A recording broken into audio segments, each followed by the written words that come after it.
You are not supposed to be remembered. You are supposed to vanish into palace walls, into incense smoke, into whispers behind silk veils. But your story begins in fire. You are born in the Horn of Africa, Ethiopia, maybe Sudan. Your mother names you after a prayer. Your father names you after a storm. She dreams of you as a merchant. He dreams of you as a warrior. Neither sees what is coming. You are 10 when the raiders arrive. They set your village ablaze.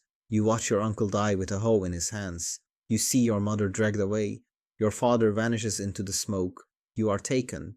You walk for weeks through desert and swamp. You drink from hoofprints, chew insects, sleep beside corpses. The weak are left for vultures. You stop asking names. No one survives long enough to need one. Cairo. You think the suffering is over. It is not. You are sold to a man who never smiles. He takes you not to a palace, but a village that reeks of sweat, goats, and blood. At night you hear screams.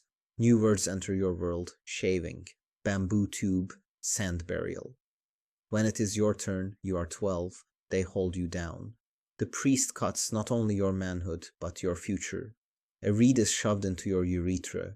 You are buried in sand to keep still, baked alive beneath the sun. Most boys die, you survive.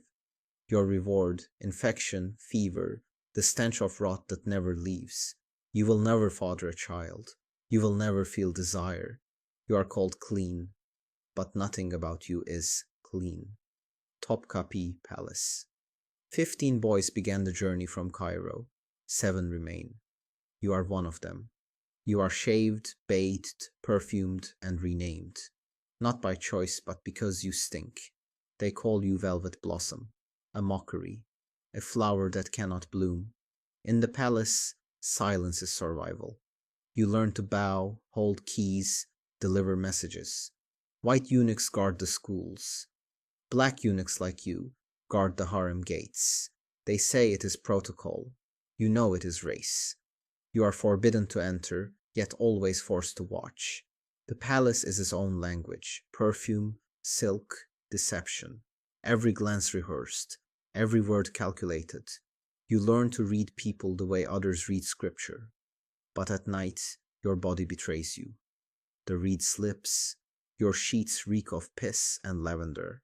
No one helps. You are in your 20s now. The head eunuch chokes on melon, or perhaps poison. You have studied him well. You slip into his robes before they are cold. Now girls curtsy, guards bow, viziers send notes stuffed with bribes. The Sultan's mother begins every sentence with your name. You speak rarely, but when you do, your words strike like scripture. Your body still leaks. You mask it with perfume. The stench becomes your mark of authority: rosewater, urine, and fear. You command 300 concubines and 200 eunuchs. You schedule prince circumcisions, bridal parades, festivals, and drownings. You seal the body bags yourself, whispering prayers no one hears. The Sultan asks your counsel on food, on war, on which concubine looks fertile. You answer. You always answer. You know more than anyone else. You were once property. Now you are indispensable. Your 30s. Wealth flows like incense smoke. Spice caravans, textile stalls, coffee shops. All yours, yet never truly yours. At any moment the Sultan may seize everything, even your breath. You cannot sleep.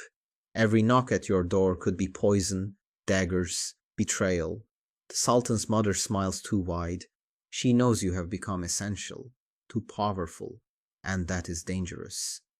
Then comes the girl. Not the most beautiful concubine, but clever, quick with riddles. Once she makes you laugh.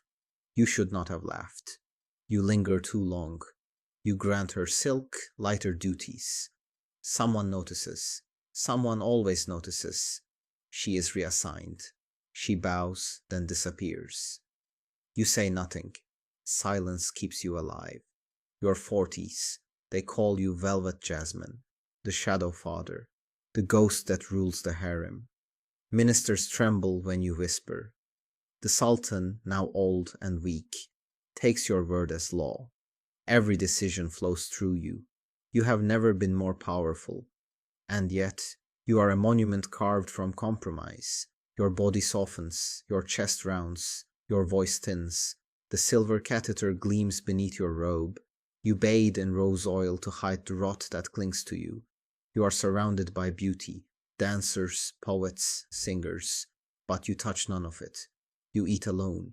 You sleep alone. You are the ghost who casts a shadow. The empire shifts. Reform arrives sharper than any dagger. The old sultan dies. A young one rises, eager for progress. Western suits replace silk robes. French advisors whisper, Parliament opens. The harem shrinks. You are called a relic, not to your face, never that. To your face, they still bow. But the bow is hollow. They take your power in slices. First your seal, then your guards, then your chamber near the sultan. You are moved to a smaller room. No garden, no fan bearer. The palace echoes with silence, a silence without secrets, without fear, without you. They do not kill you.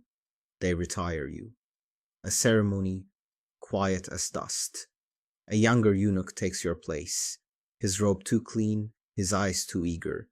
He calls you honored elder. You do not correct him. You are sent back to Cairo with a pension and a warehouse of memories. Servants still bow, but no one listens. Letters go unanswered. The empire moves on without you. You wonder about your village. Did your father live? Did your mother? The answers are lost to smoke. And then, the cruelest revelation. For decades you ruled secrets, bodies, and kings. But you have always been alone. You bleed beneath desert stars once more. Not in body, but in spirit. You feel it at last. Not pain, not powerlessness. Something worse. Obsolescence. And history does what it always does with eunuchs. It forgets you.